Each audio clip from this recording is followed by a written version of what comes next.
어떤 분들은요, 예.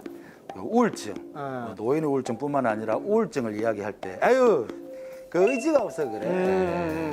그게 약해서 그래. 뭐 이러거든요. 예, 예. 그것도 원인이 될 수 있겠죠. 그 의지가 약해서 생긴다고 보통은 다들 그렇게 많이 생각을 합니다. 근데 약하다고 해서 우울증이 생길 수도 있지만은 그렇다고 해가지고 성격이 소심하다고 다 우울증이 생기는 건 아니지 않습니까? 그렇다고 의지가 강하다고 우울증이 안 생기는 것도 아닙니다. 그래서 다만 이제 의지가 약할 경우에는 이제 우울증에서 걸릴 소인이 조금 더 높다는 거고, 더 중요한 거는 우울증을 앓으니까 의지력이 떨어지는 겁니다. 결과론적으로. 이거 반대로 생각해야 되겠군요. 그게 더 많죠, 실제로. 그러니까 우울증 치료를 잘하면은 충분히 의지력도 다시 예전의 의지력을 회복할 수가 있다. 의지가 약하면 우울증이 걸린다는 거는 어떻게 보면 하나의 잘못된 편견이라고 보시면 되겠습니다. 대부분의 어르신들이 본인이 우울한지 아닌지를 잘 모릅니다. 네. 하지만 평소에 이렇게 표현도 잘 안 하시잖아요. 그렇죠. 예. 내성적인 성격이라서 원래 그렇다라고 생각하시는 분이 많을 것 같은데, 예, 이런 예. 분들이 그 노인 우울증에 걸릴 확률이 높은가요? 근데 실제로 이제 그거는 반은 맞고 반은 틀렸다고 볼 수 있습니다.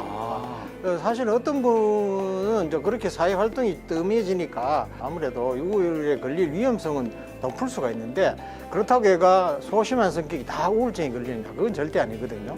반대로 생각하면은 아주 성격이 활달하신 분도 우울증은 다 걸릴 수가 있습니다. 그래요? 예, 성격적인 특성 하나 가지고 우울증을 잘 걸린다 이렇게 얘기하기는 힘듭니다. 오히려 이제 우울증을 앓고 계시다 보면은 성격이 자꾸 소심해지고 더 이렇게 내향적으로 바뀌는 수가 있거든요. 그런 분들은 오히려 우울증을 잘 치료하고 하시면은 다시 예전의 성격으로 돌아와서 상당히 또 적극적으로 외향적인 성격이 드러날 수가 있고 바뀔 수가 있기 때문에 우울증을 잘 치료하는 게 가장 중요하겠죠. 그 제가 시골에 어르신들 촬영을 좀 많이 다녀봤습니다. 네. 가보면요, 마을 회관에서 어르신들이 소위 말해서 고스톱, 예, 혹은 미나토라 해서 이렇게 색깔 미나토라 맞추고 그림 맞추는 거 하시더라고요. 그래서 이거 도박 아닙니까? 라고 농담을 던지니까 아이, 내 치매 안 걸리려고 그러는 거야, 이렇게 말씀하시는 분들 꽤 있더라고요. 진짜 그게 도움이 되는가요? 근데 문제는 이제 안 하는 것보다는 하트라든지 이런 놀이를 하시는 경우에는 조금 더 머리를 사용하시니까 조금 도움이 되겠죠. 근데 문제는 이제 이게 너무 한 자리에 앉아서 그걸 오랫동안 그 하트만 치시고 하시는 거는 오히려 이제 단순 반복 행동을 하게 되십니다.